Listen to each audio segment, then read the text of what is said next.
Hey, welcome back to day 3 of Zedikar Rising spoilers. I put a community post up, but I'm not feeling great today. Don't worry, I'm pretty certain I don't have COVID. But it's one of those things that I I think it's just the exhaustion of being essential worker finally catching up with me. I'm very tired. I have a serious headache. Trying to drink fluids. I got some cranberry juice to get some vitamin C. I've got not a true sore throat, but like a little bit of a sharpness in the back of my throat. Like it is a little. Like if I continue to swallow, it feels fine, but like that initial sip of something is kind of like what's that in my back of my throat. So I'm a little at the moment. So as you saw, I'm pushing the what if that I was supposed to do yesterday until the weekend at some point when I had some actual free time and some time to actually sleep in and get enough sleep that I need. But I can still do the magic video because that's really just me analyzing, giving you my opinion. So let's just get into it real quick and see how long this takes us. Hopefully this won't take us like 30 minutes. The last two did. So Nissa's Zendikon is 1 green, 3 of any color for an aura enchantment land, or enchant land. That land becomes a 4/4 creature with reach and haste. It's still a land. And when this card dies, when the enchanted land dies, return that card to its owner's hand. In essence, there's a card, actually my girlfriend has a card, that's very similar to this from the Kamigawa block. Honestly, for 4 mana, getting a 4/4 with haste and reach, it's at least passable, and the land basically doesn't die. So you'll continue to be able to get the land back. That card goes, though. Like the enchantment goes, but you'll be able to use it for landfall effects again. It's okay, not amazing. Cleansing Wildfire is 1 red, 1 of any color. Destroy target land. Its controller may search their library for a basic land card, put onto the battlefield tapped, and then shuffle their library, and then you may draw a card. Or then you draw a card. Honestly, it's better land removal than I think most people give it credit for, just because if you got some sort of land destruction, you'll be able to, you'll be able to, I just lost my train of thought, sorry. If you have some sort of land destruction to go with it, like if you had a couple copies of these, yes, you're basically going to be cycling through their land to some degree, but honestly, that's not a bad thing per se. Now, in sealed, you might be having a problem. Or I understand some people could probably use it on their own land and get landfall right off the gate, but I don't know that unless you got the recursion to bring your land back, you are going to be having a problem doing that.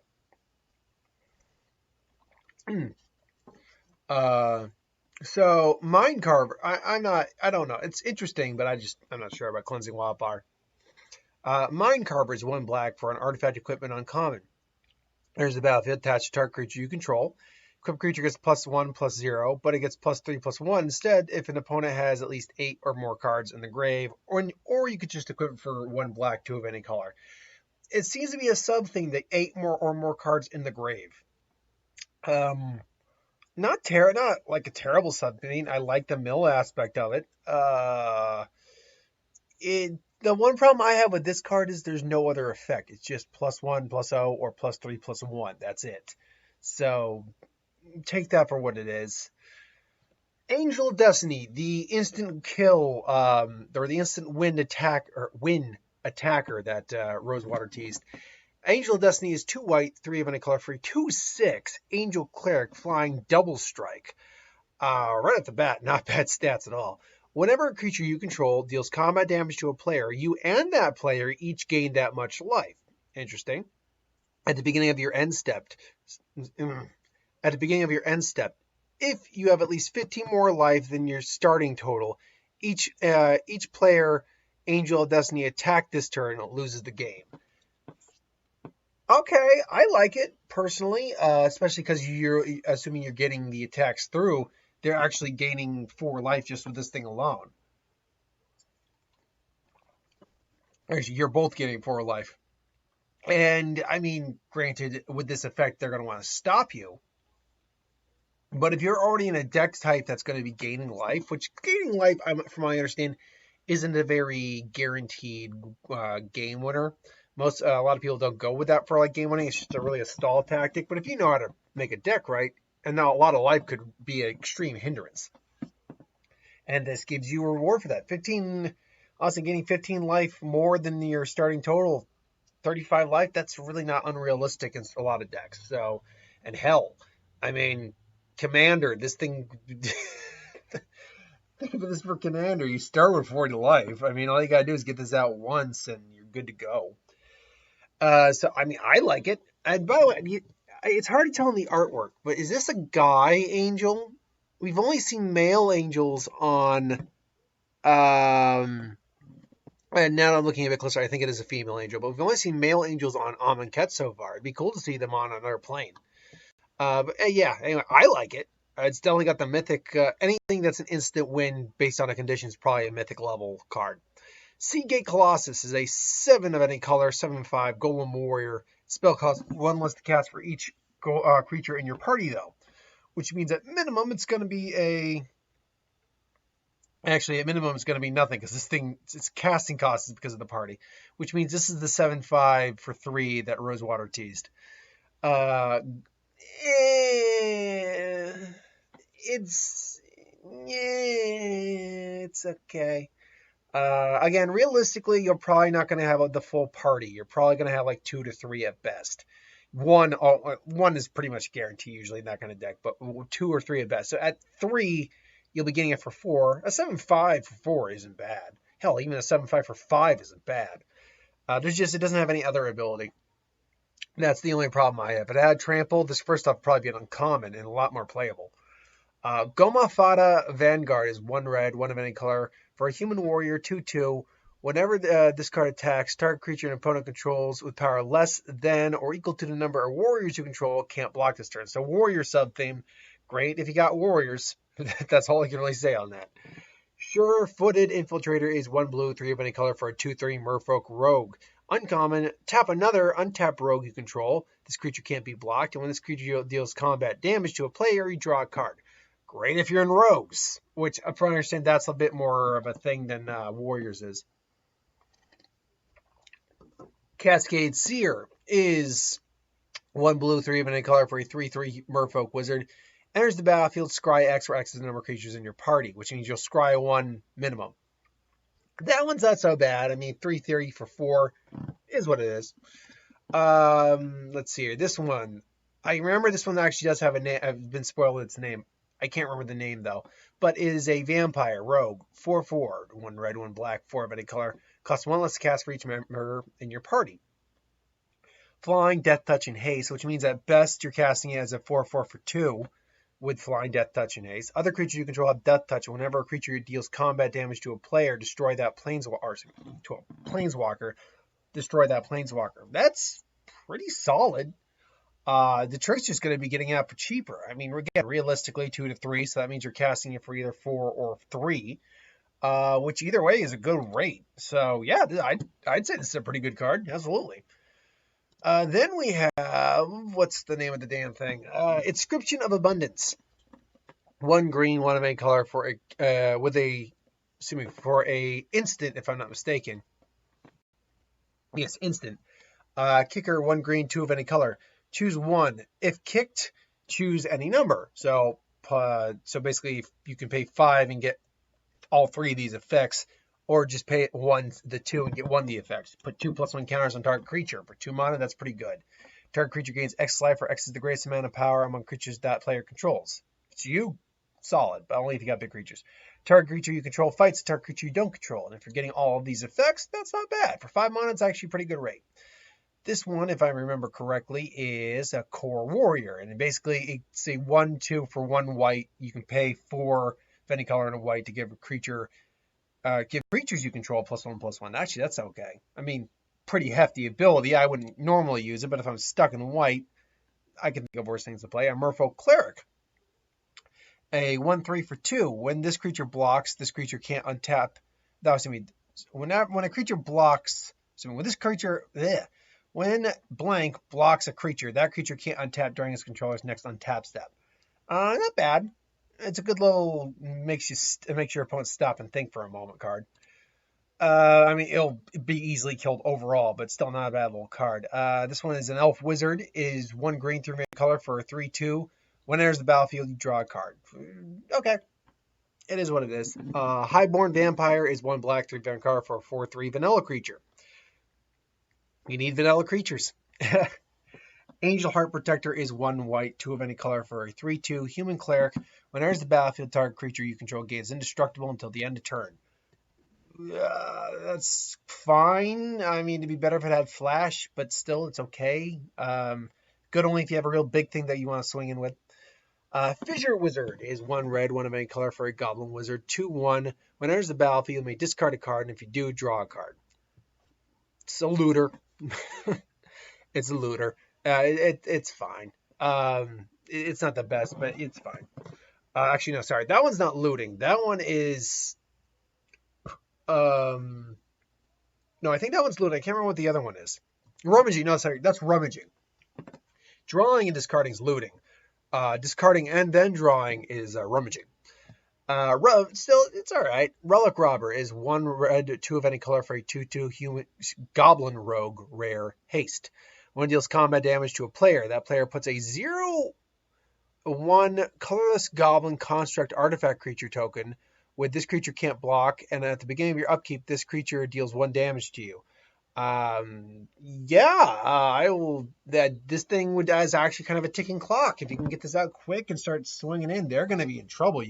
Honestly, if they just get 2 tokens on the field and they can't sack them, they're taking 2 every turn. So they need to get rid of this guy quick, and they need to find a way to get rid of those tokens quick. So I like it.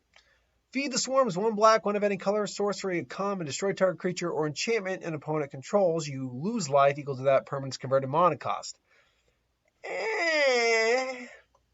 It's all right.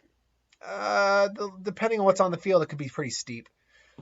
Song Mad Treachery can also be a red land.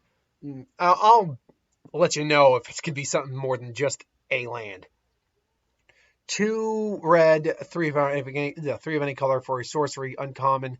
Gain control of target creature until the end of turn. Untap it, it gains haste until the end of turn. It's basically an act of treason is what it is. The fact that it's got... I can turn it to a land probably gives it a bit of an extra oomph. It's a little not as good as Act Treason, though. Act Treason is far better. Archon of Emara. I think it's Emara. 1 white, 2 of any color for a 2/3 Archon. Like it's an Archon riding a griffin with a weird face. Flying. Creature. Each player can't cast more than 1 spell each turn, and non-basic lands your opponent's control enter the battlefield tapped. It's not bad. Not bad. I mean, definitely slows down your opponent quite a bit. I mean, it's not going to matter for a lot of these guys that turn into lands that already come out tapped, but still. Seagate Stormcaller, 1 blue, 1 of any color for a human wizard, mythic, with kicker 4. 4 of any color and 1 blue. So basically, you'd be paying 7 for this card for a 2/1. Enters the battlefield, copy the next instant or sorcery spell with converted mana cost 2 or less you cast this turn when you cast it. If this card was kicked, copy that spell twice. You may choose a new target for the copies. I mean, it's good. Don't get me wrong. It's good. It's that 7 mana is just really steep. So you're probably using it with like a burn spell of some kind, like a lightning bolt or whatever. Crawling Barrens. This one got spoiled a while back. It has for colorless mana. It's a land. You pay 4 of any color to put 2/+1 counters on it, and then you may have it become a 0/0 elemental creature till the end of the turn. It's a land. It won't start off really strong, but if it keeps going, it will start to stack. We have, I believe it's Valaktu's Exploration. Enchantment. Landfall. Whenever a land enters the battlefield under your control, exile the top card of your library. You may play that card as long as it remains exiled. At the beginning of your end step, if there are any cards exiled with blank this card, in this case, Valakt Exploration, put them in the owner's graveyard and then deals that much damage to each opponent. So in essence, you're not losing your cards. Your cards are just going to go to the grave regardless. You might have something to play for free, and you're going to ping them for 1. I like that card. Absolutely. I could find use for that card. Yasharn. Terra Ilgad. Oh, sorry. I'm reading the non-English version. Relentless Land. It's a 4/4 elemental creature, multicolor, obviously green, white, and 2 of any color for 4/4. So it's already good on the curb. When it enters the battlefield, search your library for basic planes and forests and put them onto your hand. Shuffle your library. Players can't play life or sacrifice non-land permanents to cast spells or activate abilities. It's fine. It's got no downside effects for its abilities. We then have Skyclave Geopede. 1 red, 2 of any color for a 3/1. Insect Trample, Landfall. When a land enters the battlefield, +2/+2. You can make it pretty like a pretty big monster, I think, especially if you can get more than one effective landfall off in one turn, especially at 3 mana. I like this card. I also like the art. It's pretty, not it's like it's amazing extravagant art, but it's nice art. It looks creepy. I like it. Low Mage Domination, 3 blue X sorcery, uncommon, costs 3 less to cast. The target player has 8 or more cards in their grave. Gain control of target creature with converted mana cost X or less. Well, converted mana cost of X. Not as good as you might think, due to the fact that it has to be the exact instead of whatever. But at that point, you're using this card. You're probably you probably have enough mana to take control of whatever you need to. So I think it's not bad. I like it. Again, it's called the Royal, but it's spelled more. It looks more like the word rolling. Rolling regard. I'm calling rolling. Rolling Regrowth. 1 red, 1 green, 2 of any color. Sacrifice a land, search your library for up to 2 basic lands and put them onto the battlefield. Tap, then shuffle. Yeah, this will really be a boon for your landfall deck. So yeah, and then if you got recursion for your lands, there you go. Vastwood Surge. 1 green, 3 of any color for sorcery uncommon with kicker 4. Jeez. Search your library for up to 2 basic land cards and put them onto the battlefield. Tap, and then shuffle your library. And if the spell is kicked, put 2+1 counters on each creature you control. Benefit all around. Either way, you're getting 2 lands minimum. Paired Tactician. 1 white, 2 of any color for a 3/2 human warrior. And whenever it and at least one other warrior attack, put a +1 counter on this card. Great if you got warriors. That's all I'm going to say. Rock Slide Sorcerer is 1 red, 3 of any color for a 3/3 human wizard. Whenever you cast an instant sorcerer or wizard sorcery or wizard spell, deals 1 damage to any target. It's a good pinger. It's kind of like the goblin snap mage or something like that. Basically the goblin that does basically the same thing, except it's just instant sorcerer in 2 damage per. It's good. It's not amazing, but it's good. Nemana Skitter Sneak, human rogue, 1 black, 3 of any color for 3/4 human rogue. As long as you have 8 or more cards in the opponent's grave, it gets +1/+0 and menace. It's fine. It'll be a 4/4 menace, which is not easy necessarily to deal with, but not overly hard if you got the right creatures. Still not bad. I'm digging the whole 8 cards in the graveyard thing. Malakir Blood Priest, 1 black, 1 of any color for a 2/1 vampire cleric. When this card enters the battlefield, each opponent loses X life, and you gain X life, where X is the number of creatures in your party. So at minimum, it's 1.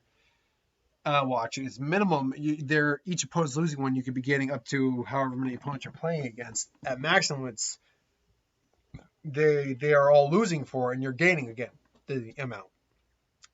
Not bad. Again, realistically, you're looking at more like 2 or 3. Excuse me. But still not bad.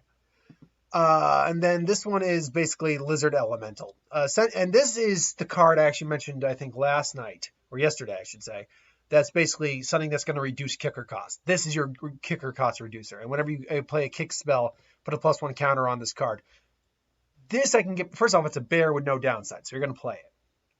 This I can get behind, especially for a kicker deck. If you're using a deck that has a lot of kicker, you're going to be having pretty much a full quad set of this.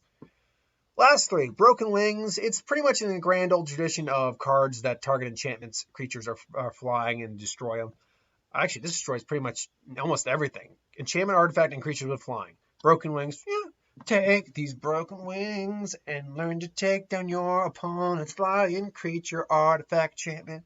Oh, take this bubble snare. segue to the next card. It's fine. And just like this one's fine too. It's 1 blue for an enchantment aura, or with a kicker of 3, so blue and 2. So 4 altogether. Enchantment enters the battlefield, is kicked, tap creature, and the creature can't untap. Last but not least, this is another one that just turns into a white land. This one is, let me get the actual name, McKinley Stampede. Oh, it's like, I was about to say it looked like beetles, but no, it's just ox. Creatures you control get +2/+2 until the end of turn. It's uncommon, and it can turn into this. I like this land quite a bit. It's a little bit of a weaker. What was that? Glorious Anthem. Inspired Charge. It's still not bad. I could see playing it if I had to. But that is it for today's cards. Thanks for watching. Hope you enjoyed. Like, comment, share, subscribe. I am very out of it, as you can tell. I'm not feeling great. Like, comment, share, subscribe. As always, if you want to review something, put in the comments below. Let us know. I'll do a review of it at some point. Hit that bell if you want notifications. I'll be back tomorrow with another one of these. Who would win? Both those won't be as The reason I hold the what if off is because that one is actually the most taxing for me to do when I'm in a less than stellar funk. Just because it takes a lot of focus to tell the story properly, and if I got a headache, then it's nightmarish. But until then, thank you for watching. Hope you enjoyed, and I'll see you next time. Later, folks.